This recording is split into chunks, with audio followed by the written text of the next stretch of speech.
Maaari kang magtiwala sa China sa paglabas ng mga kahangahangang makabagong imbensyon sa hinaharap, ngunit sa pagkakataong ito, dinumina pa nila ang departamento ng mga gulong. Mabilis itong lumilitaw bilang isang pandaigdigang lider sa pagbabago ng makina na ang mga pagsulong ng China ay itinutulak ang mga hangganan ng kung ano ang posible. Ang teknolohiya ng bansa ay nagpapakita ng mabilis na hinahamon ng US na makipagsabayan sa mabilis nitong revolusyon. Panahon na upang makilala ang mga bagong henerasyong makina na parehong maganda at dekalidad sa merkado. BYD Yangwang U8 ng China. Ang BYD Yangwang U8 mula sa China ay gumagawa ng mga headline bilang unang lumulutang na SUV sa mundo. Ang makabagong sasakyan na ito ay may hydraulic system na nagpapahintulot dito na tumaas o bumaba ng 150 mm, na ginagawa itong isang malakas na presensya sa kalsada, lahat sa halagang $50,000. Isa sa mga tanging tampok nito ay ang kakayahang magsagawa ng tank turn, na nagsasagawa ng isang buong 360 degree na pag-ikot habang nananatiling nakatigil, perpekto para sa paggawa ng isang nakaistilong pahayag kapag nakaparada. Pagdating sa mga pakapalaran sa tubig, ang base model ay maaaring lumutang sa tubig na hanggang 1 metro ang lalim, habang ang variant na off-road ay maaaring hawakan ng lalim na 1.5 metro. Sa kaso ng isang tulad ng pagkakatrap sa isang baha na kalye, automatikong inaaktibo ng U8 ang emergency floating mode nito. Tinitiyak ng mode na ito ang kaginhawaan sa pamamagitan ng pagsara ng makina, pagsesil ng mga bintana, pag-on ng air conditioning, at pagbubukas ng sunroof. Maaari itong manatiling lumulutang ng hanggang 30 minuto at gumalaw sa bilis na 3 km bawat oras, na ginagawa itong isang praktikal na opsyon para sa pagtakas sa mga nakakalito na sitwasyon, bagaman hindi ito idinisenyo para sa mga nakaka-relax na paglalakbay sa lawa. Mahalagang tandaan na ang kakayahang lumutang na ito ay para lamang sa mga emerhensya, at ang paggamit nito para sa kasiyahan ay hindi hinihikayat. Matapos maisaaktibo ang floating mode, ang sasakyan ay mangangailangan ng service check sa sandaling ma-retract ang suspension.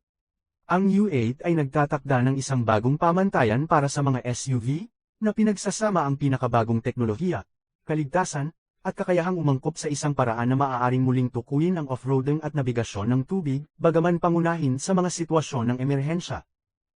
Skytrain ng US sa China.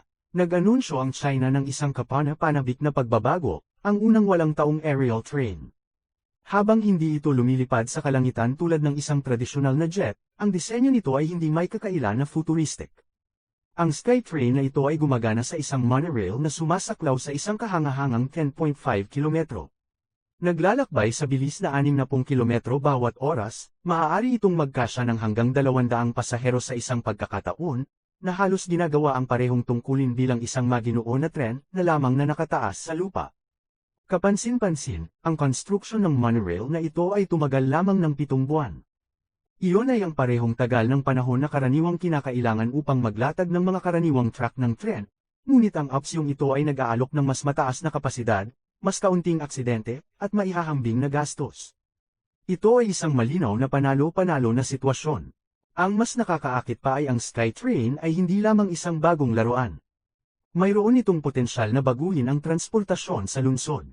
Ang nakataas na istruktura nito ay lumalampas sa kaguluhan ng trapiko sa antas ng lupa, na nagbibigay ng mas mabilis at mas mahusay na paglalakbay. Dagdag pa, ang mas maliit na footprint nito ay nagbibigay ng mas maraming espasyo upang bumuo ng iba pang mga amenities sa lungsod tulad ng mga parke at kalsada. Ito ay kumakatawan sa isang pagtalon-pasulong sa pampublikong transportasyon, na pinagsasama ang pinakabagong teknolohiya sa mga praktikal na benepisyo, pinahusay na kahusayan, pinabuting kaligtasan, at mas maraming espasyo. Ang aerial train na ito ay maaaring magbago sa hinaharap ng paglalakbay sa lungsod. Ihang 216S. Ang isang makabuluhang pagsulong sa larangan ng mga walang taong aerial vehicle, UAV, para sa transportasyon ng pasahero ay ang Ihang 216S, na nilikha ng kumpanyang Chino na Ihang. Ang makabagong drone taxi na ito ay nag-aalok ng isang bagong solusyon sa mga hamon sa urban mobility. Dinisenyo para sa mga maikli hanggang katamtamang distansyang paglipad, ang Ihang 216S ay may 8 pares ng mga dekuryenteng rotor at maaaring magdala ng 2 pasahero. Ang eco-friendly at tahimik na operasyon nito ay ginagawa itong partikular na angkop para sa mga kapaligiran sa lungsod. Ang nagtatangi sa aerial taxi na ito ay ang buong autonomiya nito. Ang flight control system ay humahawak ng pag-alis, nabigasyon, at paglanding ng walang anumang interbensyon ng tao. Dagdag pa, ang ihang 216S ay nilagyan ng mga nangungunang tampok sa kaligtasan, na tinitiyak na ligtas itong makukumpleto ang paglalakbay nito at maisasagawa ang isang emergency landing kahit na mabaigo ang isang rotor. Sa pinakamataas na bilis na 130 km bawat oras at isang operational ceiling na 3,000 metro, ito ay iniayon para sa mabilis at mahusay na paglalakbay sa loob ng mga urban area at kanilang mga outskirts. Ang ihang 216S ay kumakatawan sa isang pagtalon patungo sa hinaharap ng urban transportasyon, na pinagsasama ang advanced na teknolohiya sa mga pakinabang sa kaligtasan at kapaligiran, na nag-aalok ng isang kapana-panabik na preview ng kung ano ang maaaring maging aerial commuting sa lalong madaling panahon. NIO ET9. Sa mundo ng mga dekuryenteng sasakyan, ang sedan ng NIO na ET9 ay gumagawa ng mga alon sa mga makabagong tampok nito. Ang isang namumukod tanging kakayahan ay ang kakayahang mag-alog ng nyebe mula sa bubong nito, tulad ng isang aso, na inaalis ang pangangailangan para sa isang snow brush. Sa isang kamakailang pagpapakita, ipinakita ng ET9 ang natatanging chassis at hydraulic suspension nito sa pamamagitan ng pag-alog sa gilid upang linisin ang nyebe nang walang anumang tulong. Isang heads up lang, kung mayroon kang mga maluwag na bagay sa cabin, tulad ng isang tasa ng kape, siguraduhing isecure ang mga ito bago simulan ng kotse ang pag-alog nito, o maaari kang magtapos sa isang magulo na sorpresa. Nang ito ay ipinakilala sa pagtatapos ng nakaraang taon, ang ET9 ay kumakatawan sa rurok ng luho at advanced na teknolohiya. Sa isang dual-motor drivetrain na naghahatid ng 77 horsepower. Ipinangako nito ang mabilis at matibay na pagganap. Ang makina ay matalino na nakalagay sa ilalim ng sahig, o mas tumpak, sa ilalim ng hood. Dagdag pa, ang 120 kWh na baterya nito ay nag-aalok ng kahangahangang hanay na 255 kilometro at maaaring singilin sa loob lamang ng 5 minuto para sa isang mabilis na pagbabalik sa kalsada. Sa presyong humigit kumulang $110,000, ang NIO ET9 ay ang perpektong pagpipilian para sa sinumang naghahanap na magpalingo ng ulo habang nagtatamasa ng isang biyahe ng kagandahan at pagiging sophisticado. Lazareth LMV 476. Ipinakikilala ang Lazareth LMV 476, ang nangunguna sa electric motorbike na nagbabago sa isang lumilipad na makina, at ito ay kasing makabagong teknolohiya ng tunog nito. Dinisenyo ng inhinyero ng Pransya na si Ludovic Lazareth, ang kapansin-pansin na sasakyan na ito ay pinagsasama ang kagalakan ng mabilis na pagmamaneho sa kalsada sa kilig ng paglipad sa hangin. Sa lupa, ang LMV 476 na ay gumagana bilang isang matatag na electric motorcycle, na may hanay na humigit kumulang 60 milya para sa isang mabilis at maayos na paglalakbay. Ngunit ang tunay na mahika ay nangyayari kapag naisaaktibo mo ang isang switch, 4 na jet engine na nakalagay sa mga hub ng gulong ay tumutungo pababa, na nagtutulak sa bisikleta patungo sa kalangitan. Ang mga kerosene-powered jet turbine na ito ay naglalabas ng isang kahangahangang 1,300 horsepower, na nagpapahintulot sa LMV 476 na makamit ang maikling paglipad na tumatagal ng hanggang 10 minuto. Ito ang tunay na pagsasama ng teknolohiya ng motorsiklo at jet, na handa nang itaas ang iyong mga pakikipagsapalaran. Ang makabagong disenyo na ito ay muling nag-iisip sa personal na transportasyon, na walang putol na pinagsasama ang pag-andar ng isang motorsiklo sa mga advanced na kakayahan ng vertical takeoff and landing, VTOL. Bilang isang limitado edisyon na kababalaghan, ang Lazareth LMV 476 na ay may presyong humigit kumulang $250,000, isang patunay ng makabagong engineering at disenyo nito. Kung kailanman ay naisip mo ang paglipat mula sa kalsada patungo sa hangin, ang LMV 476 na ay nag-aalok ng isang sulyap sa hinaharap ng paglalakbay, kung saan ang mga posibilidad para sa pakikipagsapalaran ay walang hangganan. GAC Presents Go. Sa kanilang kamakailang Tech Day event, ipinakilala ng GAC, isang kumpanya ng sasakyan ng China, ang isang kahangahangang pagbabago ang Go Flying Car. Ang revolusyonaryong sasakyan na ito ay dinisenyo upang gumana pareho sa lupa at sa kalangitan, na pinagsasama ang pagiging praktikal ng pagmamaneho sa kilig ng paglipad. Ang Gove ay may natatanging disenyo, na binubuo ng isang single-passenger capsule na nakakabit sa isang four-wheel chassis, kung saan ang mas mababang seksyon ay nagsisilbing isang may gulong na platform at ang itaas na seksyon ay isang detachable drone na nilagyan ng 6 na nakatiklop na blades. Ang tunay na nagtatangi sa sasakyan na ito ay ang kakayahang walang kahirap-hirap na lumipat sa pagitan ng mga mode ng pagmamaneho at paglipad. Autonomous itong gumagana, na inaalis ang pangangailangan para sa mga manu-manong kontrol. Sa loob ng cabin, madaling maipasok ng mga user ang kanilang patutunguhan gamit ang isang tablet interface. Ang isa pang kahangahangang aspeto ay ang kakayahan ng Gove na autonomous na mag-navigate sa isang recharging station sa kalagitnaan ng paglipad, na nagpapahintulot sa mga may-ari na maiwasan ang downtime habang ito ay nag-charge. Kapag nasa kalsada, ang chassis ay gumagana tulad ng isang electric vehicle, na tinitiyak ang maayos na nabigasyon sa pamamagitan ng mga urban na kapaligiran.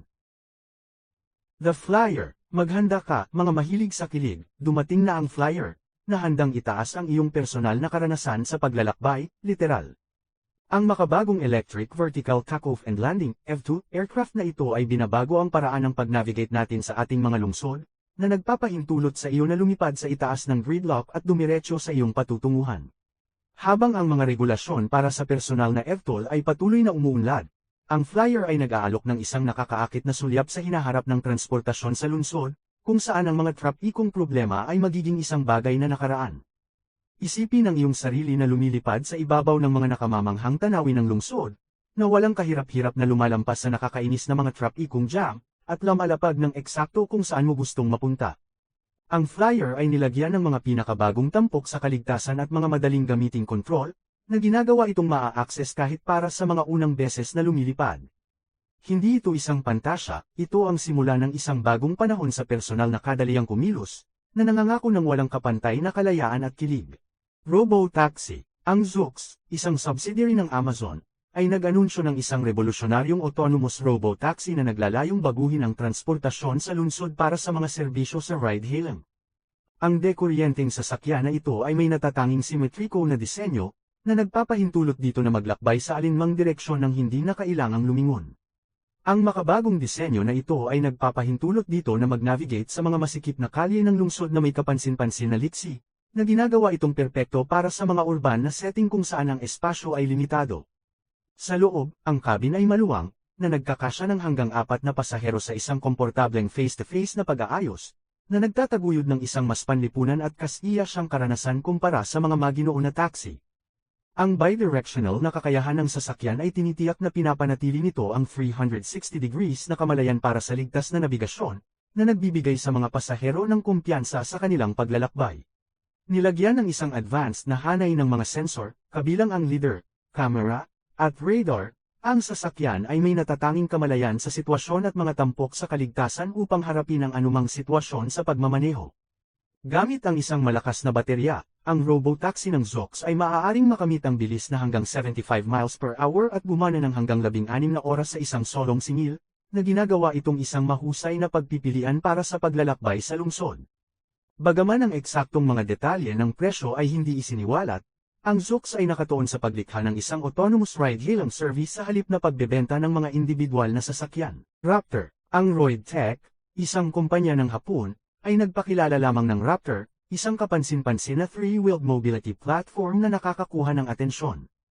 Ang nagtatangi sa sasakyan na ito ay ang makabagong disenyo nito, binubuo ito ng dalawang magkakaibang bahagi, ang itaas na unit ng disenyo at ang mas mababang base block. Ang mga bahaging ito ay maaaring walang kahirap-hirap na tanggalin o muling ikabit, na nag-aalok ng kapansin-pansin na kagalingan sa maraming bagay at kaganhawahan. Nilagyan ng 48-volt na baterya, ang Raptor ay maaaring umabot sa bilis na 30 km bawat oras at maglakbay ng hanggang 40 kilometro sa isang solong singil. Bilang isang motor-assisted bicycle, nangangailangan ito ng lisensya sa pagmamaneho para sa operasyon. Inaasahan ng Roidtech ang Raptor bilang isang revolusyonaryong solusyon hindi lamang para sa transportasyon sa lungsod kundi pati na rin para sa pagpapalago ng mga bagong negosyo, pagbabago ng mga pananaw sa kultura, at muling pagbubuo ng hinaharap ng infrastruktura ng kadaliang kumilos. Sa pagsasama ng pagbabago, kakayahang umangkop, at pagiging eco-friendly, Redroid Kenburo, ang mga inhinyero mula sa University of Tokyo at ang Advanced Technology Center for Robotics ay nag-anunsyo ng Redroid Kenburo, isang makabagong robot na nagsisilbing parehong personal na katulong at isang paraan ng transportasyon. Ang maraming nalalaman robot na ito ay nagsisilbi ng dalawang pangunahing tungkulin, maaari itong sumunod sa may-ari nito, na tumutulong sa pagdadala ng mga grocery o iba pang gamit, at maaari itong magbago sa isang scooter o Segway-like na sasakyan gamit ang isang simpleng utos. Kapag oras na upang sumakay, ang Kenburo ay lumilipat sa mode ng sasakyan, na nagpapahintulot sa mga user na mag-zoom sa paligid sa bilis na hanggang 10 km bawat oras. Ang robot ay gumagamit ng mga advanced na sistema ng pagmamapo at pagpoposisyon para sa autonomous na nabigasyon, at ang sistema ng pagkilala sa kapaligiran nito ay tinitiyak na ligtas itong makagalaw sa paligid nito. Para sa karagdagang kontrol, mayroon ding isang mano-manong mode, ngunit sa kaso ng isang emerhensya, ang Kanguru ay maaaring mag-take over upang maiwasan ang anumang banggaan. Bagaman nasa ilalim pa rin ng pag-unlad, inaasahan ng mga tagalikha ang isang hinaharap kung saan ang mga tao ay maaaring tumawag sa mga robot na ito tulad ng mga taxi para sa maginhawa at ligtas na pagsakay sa trabaho, sa tindahan, o saan man kailangan nilang pumunta. Xpeng X3. Kamakailan lamang ay ipinakilala ng Xpeng Aerot ang Xpeng X3, isang kapansin-pansin na flying car na may vertical takeoff and landing, VTOL, na mga kakayahan, na lumilikha ng ingay sa sektor ng transportasyon. Na may timbang na humigit kumulang 1,936 na kilo, ang X3 ay may natatanging 8 rotor system na nagpapahintulot dito na umakyat at bumaba ng patayo, na ginagawa itong perpekto para sa parehong mga terrestrial at aerial na paglalakbay. Sa mode ng kotse, gumagana ito tulad ng anumang karaniwang sasakyan, na nagbibigay ng isang pamilyar na karanasan sa pagmamaneho. Gayunpaman, kapag oras na upang lumipad sa kalangitan, ang X3 ay walang kahirap-hirap na lumilipat sa mode ng paglipad, na nagpapahintulot sa iyo na magmanyobra at kontrolin ito gamit ang isang manibela at gear lever, na ginagawang madali ang aerial navigation. Ang X3 ay maaaring makamit ang isang pinakamataas na bilis na 130 km bawat oras at nananatiling nasa hangin ng humigit kumulang 35 minuto. Isa sa mga namumukod tanging tampok nito ay ang advanced na sistema ng pag-recharge, na nagpapahintulot sa ground module na mag-recharge ng air module, na nagpapahusay ng kagalingan sa maraming bagay at binabawasan ang downtime.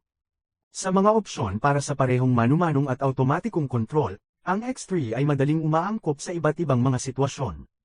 Sa loob, ang cabin ay nagkakasya ng 2 pasahero at nag-aalok ng kahangahangang 270 degrees panoramic view, na pinagsasama ang kaginhawaan ng mga modernong dekuryenteng sasakyan sa kilig ng paglipad.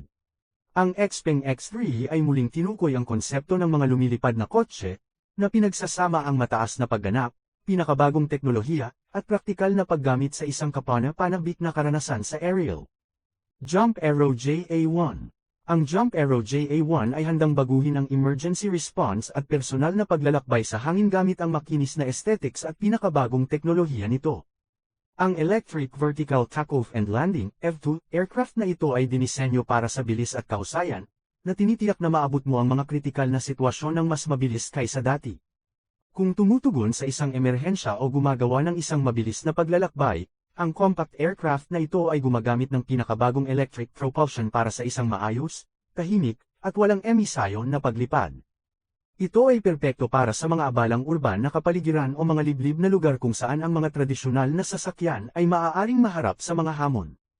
Nilagyan ng isang madaling gamiting control system at mga natatanging tampok sa kaligtasan, ang JA1 ay madaling gamitin at nagbibigay ng kumpletong kumpiyansa sa mga operator nito. Ang aircraft na ito ay handang baguhin ang personal na aviation at emergency response, na nag-aalok ng isang mabilis, maaasahan, at eco-friendly na solusyon para sa mga kagyat na sitwasyon. Isipin ito bilang ang hinaharap ng aviation, mas mabilis, mas napapanatiling, at handang dalhin ka kung saan mo kailangan pumunta sa walang oras.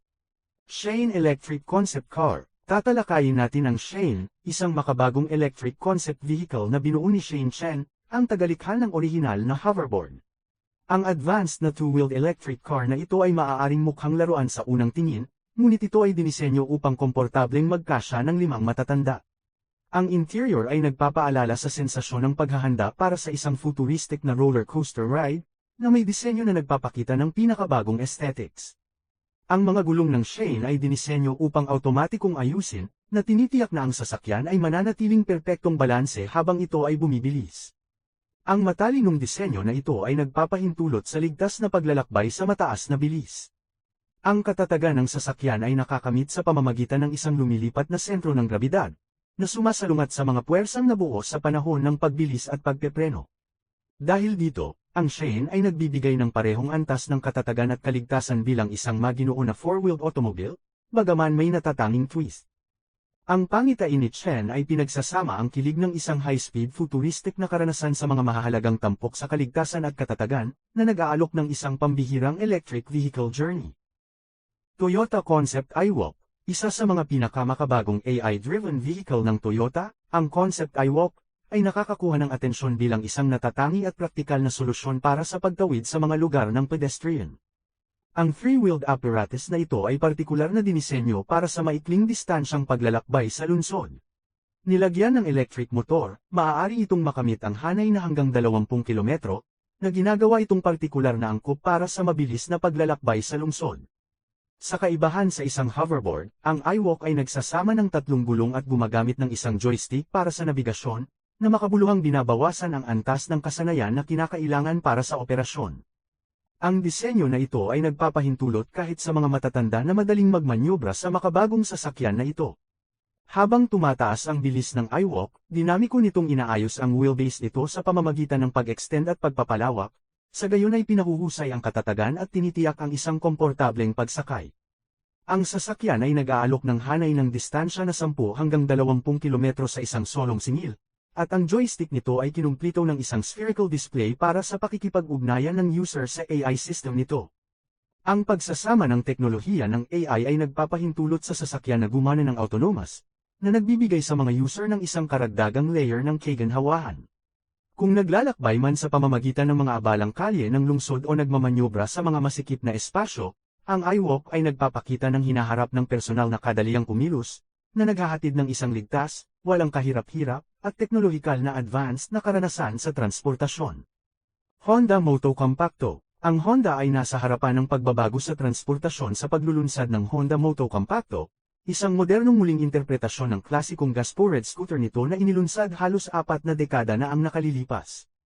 Ipinakilala noong Setyembre taong 2023, ang kontemporaryong modelo na ito ay iniayon para sa maikling paglalakbay sa lungsod, na nakakamit ang pinakamataas na bilis na 24 na km bawat oras at nag-aalok ng hanay ng paglalakbay na hanggang 19 na kilometro sa isang solong singil.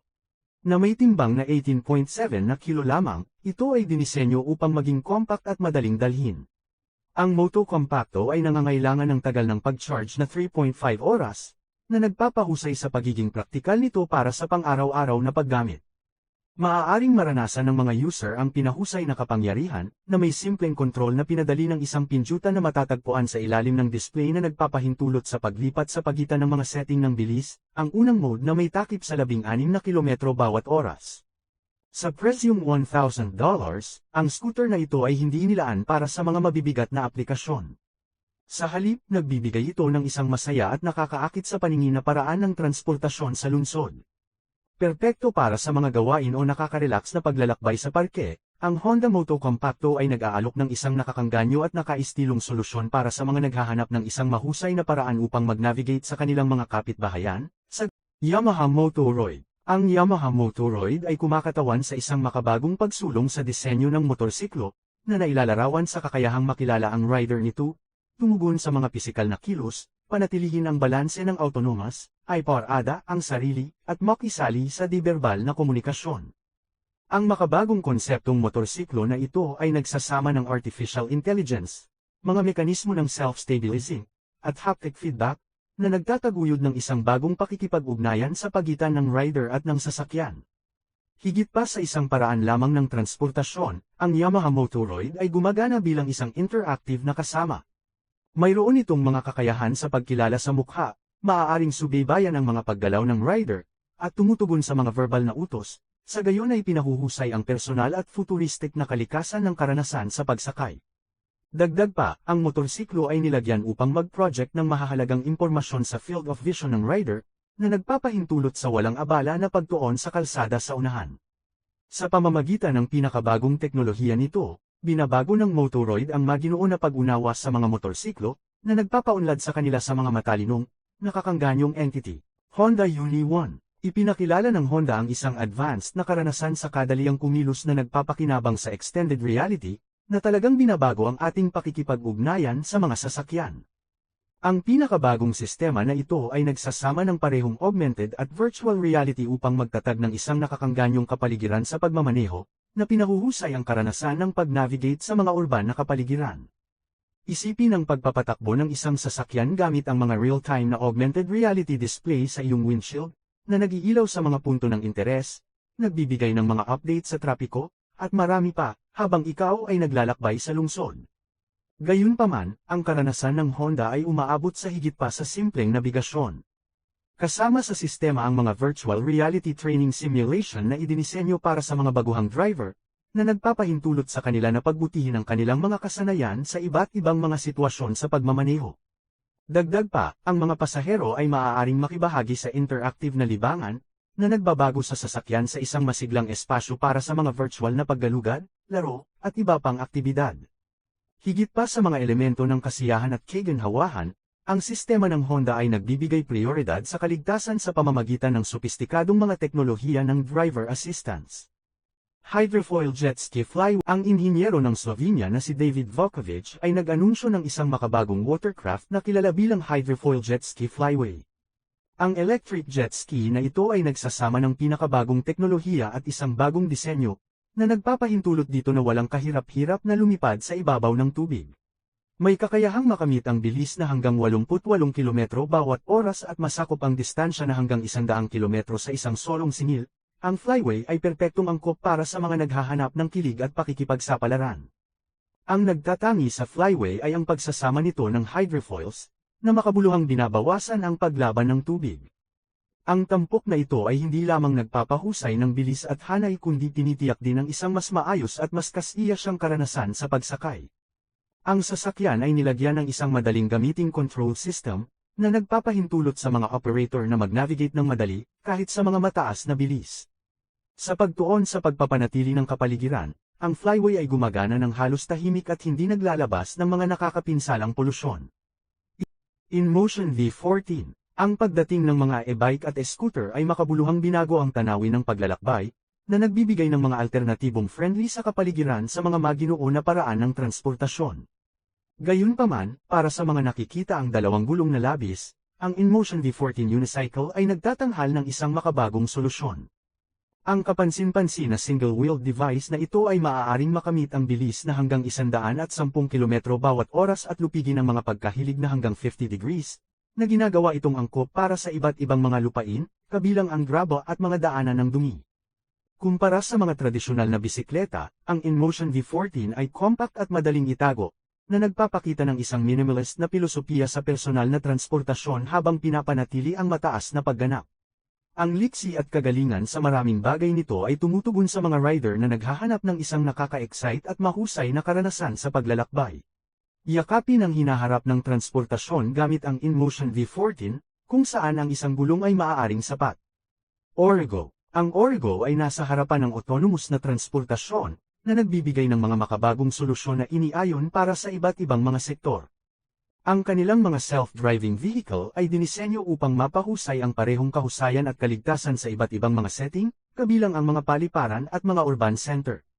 Ang mga pinakabagong sasakyan na ito ay nilagyan ng mga sopistikadong sensor at artificial intelligence, na nagpapahintulot sa kanila na mag-navigate sa mga komplikadong ruta at maiwasan ang mga hadlang na may kapansin-pansin na katumpakan. Ang kagalingan sa maraming bagay ng mga autonomous pod ng Origo ay kapansin-pansin. Ang mga ito ay angkop para sa isang hanay ng mga aplikasyon, kabilang ang transportasyon ng pasahero, paghahatid ng kargamento, at mga mobile retail service, na ginagawa itong perpekto para sa pagtugon sa mga kontemporaryong hamon sa urban mobility. Ang isang namumukod tanging katangian ay ang kanilang kakayahang gumana ng epektibo sa iba't ibang mga kondisyon ng panahon, na tinitiyak ang maaasahang pagganap sa buong taon. Dagdag pa, ang mga dekuryenteng pod ng Origo ay nag-aambag sa pagbawas ng mga emisyon, na nagtataguyod ng mas malinis na hangin sa mga urban na kapaligiran. Ang kumpanya ay nagbibigay ng malakas na diin sa pagpapanatili at matalinong teknolohiya, na nagtatampok ng isang platform ng software na walang kahirap-hirap na isinasama sa umiiral na infrastruktura. Pinapadali nito ang mabilis na pag-deploy ng hindi nangangailangan ng mga makabuluhang pagbabago sa nakapaligid na kapaligiran.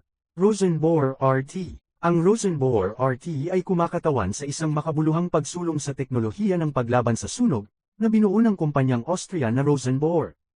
Ang fire engine na ito ay muling tinutukoy ang mga tradisyonal na konsepto ng mga kagamitan sa paglaban sa sunog, na nagpapadali sa mabilis na pag-akses sa mahahalagang kagamitan para sa mga bumbero. Kapansin-pansin, ang RT ay may hybrid powertrain, na nagpoposisyon ito sa mga pinakamakabagong fire truck na magagamit ngayon. Nilagyan ng High Voltage Energy Storage System, ang RT ay maaaring gumana sa electric power, kahit sa mga lugar ng emerhensya, sa gayon ay binabawasan ang ingay at binabawasan ang mga emisyon ng tambutso, na nag-aambag ng positibo sa pagpapanatili ng kapaligiran. Ang disenyo ng Rosenbauer RT ay iniayon upang matugunan ang mga kontemporaryong hamon tulad ng urbanisasyon, pagbabago ng klima, at ang umuunlad na mga pangangailangan ng mga modernong profesional sa paglaban sa sunog. Ang compact ngunit kapansin-pansin na disenyo nito ay hindi lamang nagpapahusay ng aesthetic appeal kundi tinitiyak din ang mataas na pag-andar at kakayahang umangkop.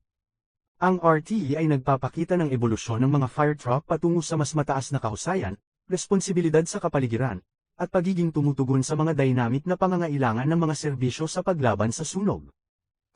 Ang kompetisyon sa pagitan ng dalawang bansa. Ang karera sa pagitan ng Estados Unidos at China sa pag-unlad ng susunod na henerasyon ng transportasyon at mga sasakyan ay sumasalamin sa isang mas malawak na teknolohikal at pang-ekonomiyang karibal. Ang dalawang bansa ay namumuhunan ng malaki sa mga makabagong solusyon upang baguhin ang kadaliang kumilos, mula sa benteng sasakyan, EV, at mga autonomous system hanggang sa mga makabagong konsepto tulad ng mga lumilipad na kotse at hyperloop technology. Ang China ay lumitaw bilang isang pandaigdigang leader sa produksyon ng EV, na sinusuportahan ng malawak na mga subsidy ng gobyerno at isang mabilis na lumalagong domestic market.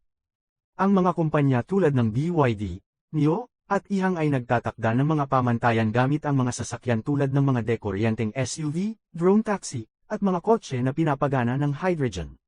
Samantala, ang Estados Unidos, tahanan ng mga pioneer tulad ng Tesla at Rivian, ay nangunguna sa high-performance EV technology at mga autonomous driving system, na sinasamantala ang Silicon Valley ecosystem nito upang itulak ang pagbabago. Ang diskarte ng China ay nakatuon sa pagiging abot kaya at scalability, na naglalayong mangibabaw sa mga pandaigdigang merkado sa pamamagitan ng paggawa ng mga mahusay at matipid na solusyon. Sa kaibahan, binibigyang diin ng US ang mga advanced na tampok, luho, at pinakabagong teknolohiya, na tumutugon sa mga premium na merkado. Habang ang dalawang bansa ay nag-aagawan upang maungusan ang isa't isa, ang mga pagsulong na kanilang ginagawa ay nangangako na muling tukuyin kung paano gumagalaw ang mundo, na lumilikha ng isang dynamic na tanawin ng mga posibilidad para sa hinaharap ng kadaliang kumilos. Salamat sa panunood, at manatiling nakatutok para sa higit pang nilalaman tulad nito.